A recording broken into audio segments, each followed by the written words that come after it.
পাকিস্তান ও Saudi আরবের মধ্যে সদ্য হওয়া প্রতিরক্ষা চুক্তি মধ্যপ্রাচ্যের রাজনৈতিক অঙ্গনে নতুন আলোড়ন তুলেছে। এই ঐতিহাসিক সমঝোতা অনুযায়ী দুই দেশের যে কোনো একটিতে হামলা হলে সেটি উভয়ের বিরুদ্ধে হামলা হিসেবে গণ্য করা হবে।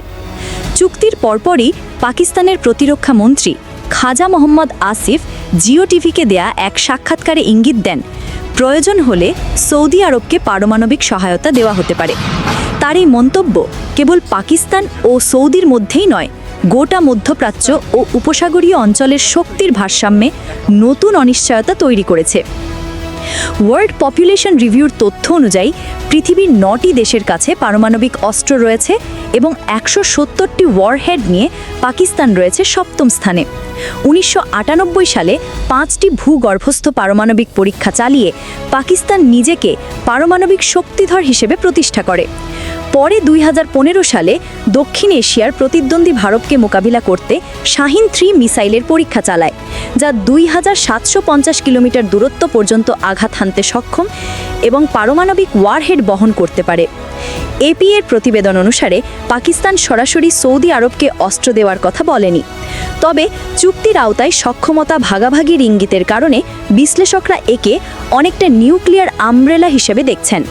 এর ফলে প্রয়োজনে সৌদি আরব, ইসরায়েল বা অন্য শক্তির বিরুদ্ধে পারমাণবিক সুরক্ষা পেতে পারে।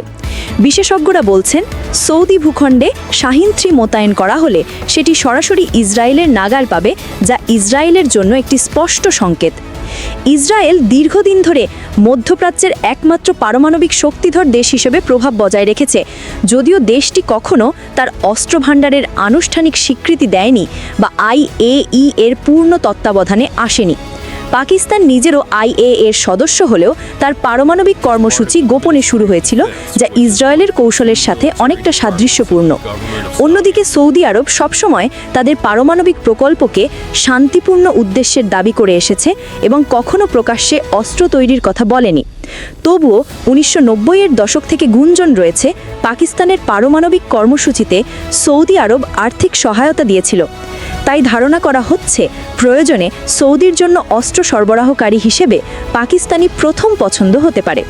পাকিস্তানের প্রতিরক্ষা মন্ত্রীর সাম্প্রতিক মন্তব্য সেই গুঞ্জনকে বাস্তবতার আরও কাছে নিয়ে এসেছে, যা অনেক বিশ্লেষকের মতে নিছক রাজনৈতিক বক্তব্য নয়, বরং কৌশলগত বার্তা।